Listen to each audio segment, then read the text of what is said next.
Welcome back to our channel. నిన్నటి నుండి అన్ని జిల్లాలలో హెచ్జిటి యొక్క సర్టిఫికేట్ వెరిఫికేషన్ స్టార్ట్ అయింది. 2024 డిఎస్సి హెచ్జిటి యొక్క సర్టిఫికేట్స్ వెరిఫికేషన్ స్టార్ట్ అయింది. కొన్ని జిల్లాలలో మంచిగా సజావుగా సాగుతుంది, కొన్ని జిల్లాలలో అయితే అభ్యర్థులు గందరగోళానికి గురవుతున్నారు. అంటే ఏ జిల్లాలలో అభ్యర్థులు గందరగోళానికి గురైనలు, ఏ జిల్లాలో అభ్యర్థులు నిరాశకు చెందారంటే కరీంనగర్ జిల్లాలో నిన్నటి రోజున అందరికీ మెసేజ్లు వెళ్ళినాయి.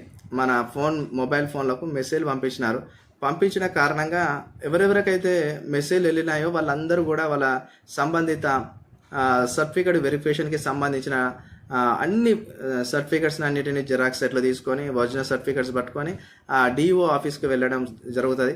ఆ డిఓ ఆఫీస్కి వెళ్ళినప్పుడు వాళ్ళ పేర్లు 1:3 పికప్ లిస్ట్లో ఉండవు. వాళ్ళు మా పేర్లు 1:3 పికప్ లిస్ట్లో లేవు, మాకు ఎస్ఎంఎస్ వచ్చింది, మెసేజ్ వచ్చింది, ఏంది మీరు ఇలా చేస్తున్నారా అని చెప్పేసి డిఓ గారిని అంటే, మాకు దగ్గర ఉన్న 1:3 వెరిఫికేషన్ లిస్టులో మీ పేర్లు లేవు, మీకు మెసేజ్ వచ్చింది రైటే, కొన్ని అనివార్య కారణాల వల్ల, కొన్ని టెక్నికల్ ఇష్యూస్ వల్ల మీకు అట్లా జరిగి ఉన్నది, అంతే తప్ప దీంట్లో మీ పేర్లు లేవు, అది ఏదో విధంగా టెక్నికల్ ఇష్యూస్ అనేది జరిగినాయి, అంతే తప్ప మీరైతే మెరిట్లో లేరు, మీరు సర్టిఫికేట్ వెరిఫికేషన్కి అటెండ్ కాకూడదని చెప్పినందుకు చాలామంది అభ్యర్థులు నిన్న కరీంనగర్లో మంకమ్మ తోట పక్కపంటున్న ఆ యొక్క వెరిఫికేషన్లో చాలామంది నిరాశతో ఎదురుగా వెళ్ళిపోయారు.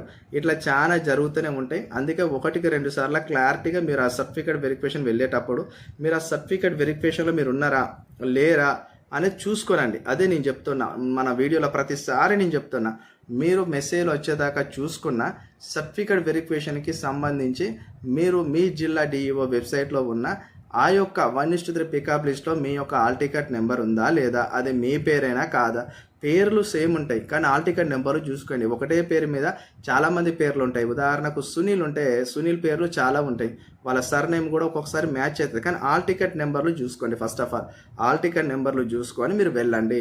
చాలామంది ఈ చిన్న తప్పిదం వల్లనే చాలామందికి వచ్చిందని జబ్బలు జరుచుకుని అంత దూరం వెళ్తే చివరికి ఆడికి వెళ్ళేసరికి నిరాశనే ఎదురవుతుంది. మీరు అలా చేయకండి. మీరు ఫస్ట్ మీ యొక్క ఆల్ టికెట్ నెంబర్ని, మీ యొక్క ఏదైతే అప్లికేషన్ నెంబర్ ఉందో, మీ ర్యాంక్ ఉందో, ఇవన్నీ క్లారిటీగా చూసుకోనండి. 1:3 పికప్ లిస్ట్లో వెళ్ళండి.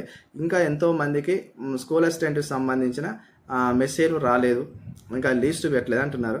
ఈరోజు సాయంత్రం వరకు కొన్ని జిల్లాల వెబ్సైట్లలో మొత్తం టోటల్గా అప్లోడ్ చేస్తారు, అవన్నిటికి సంబంధించి పెడతారు. స్పెషల్ డిఎస్సి వాళ్ళకి ఏం లేదండి, మాకు ఎలాంటి మెసేజ్ రాలే, 1:3 పికప్ లిస్ట్ లేదండి అంటున్నారు. వాళ్ళకి రేపు లేదా ఎల్లుండి వరకు అయితే క్లియర్గా వాళ్ళ 1:2 పికప్ లిస్ట్ అనేది వెబ్సైట్లో పెడతారు. అందరికీ కూడా ఈ యొక్క ఎప్పటి వరకు అంటే ఈ అక్టోబర్ 7-8 వరకు మీ అందరికీ కూడా సర్టిఫికేట్ వెరిఫికేషన్ కంప్లీట్ కాబోతున్నాయి. ఇవాళ రేపు అయితే ఈ యొక్క డిఎస్సి వాళ్ళ దాంట్లో ఈ హెచ్జిటి వాళ్ళది కంప్లీట్ కాబోతుంది. హెచ్జిటి పోస్టులు ఎక్కువ ఉన్నాయి కాబట్టి సమయం ఎక్కువ తీసుకుంటున్నారు. కొన్ని ఏరియాలో రోజు 45 మందిని, రోజు 50 మందిని, 60 మందిని ఇట్లా సర్టిఫికేట్ వెరిఫికేషన్ చేస్తున్నారు. కొన్ని డిఓ ఆఫీస్లో కౌంటర్స్ ఎక్కువ పెడుతున్నారు, కొన్ని డిఓ ఆఫీస్లో కౌంటర్స్ తక్కువ పెడుతున్నారు. కౌంటర్స్ ఎక్కువ ఉన్న కాడ ఎక్కువ మందికి వెరిఫికేషన్ అయిపోతుంది, తక్కువ ఉన్న కాడ తక్కువ మందికి వెరిఫికేషన్ అయిపోతుంది. ఈ విషయాన్ని మీరు గమనించి మీరు ఆ దిశగా వెళ్ళండి. అంతేగాని ఎవరిదో పేరు చూసుకొని అది మీ పేరే అనుకొని సంబరపడిపోకండి. మళ్ళొకసారి నేను చెప్తున్నా, సర్టిఫికేట్ వెరిఫికేషన్ వెళ్ళేటప్పుడు 1:3 పికప్ లిస్ట్లో అది మీ పేరేనా కాదా అనేది మీరు ఫైనల్గా ధృవీకరించుకొని మీరు అట్లా వెళ్ళి చూసి మీ యొక్క సర్టిఫికేట్ వెరిఫికేషన్లో పాల్గొనండి. Okay, thank you so much my dear friend.